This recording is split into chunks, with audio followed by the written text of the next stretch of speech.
thought they had committed the perfect murder, but tonight 3 men are in jail because they left one unusual piece of evidence behind.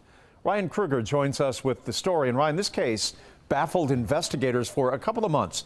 What changed in all of this? All right, so Jeff, investigators say that the killers disguised themselves as utility workers whenever they busted into an Alpharetta man's house and killed him 2 years ago.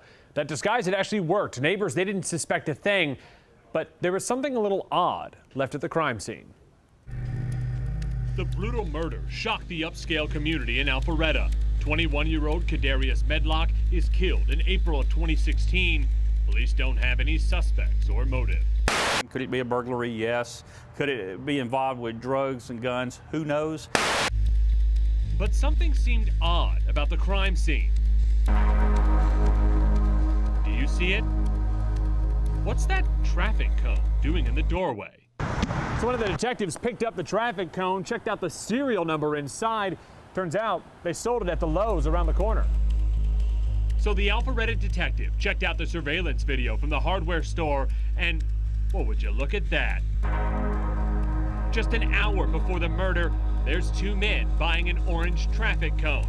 They were later identified as Michael Dawson and Jamel Gines.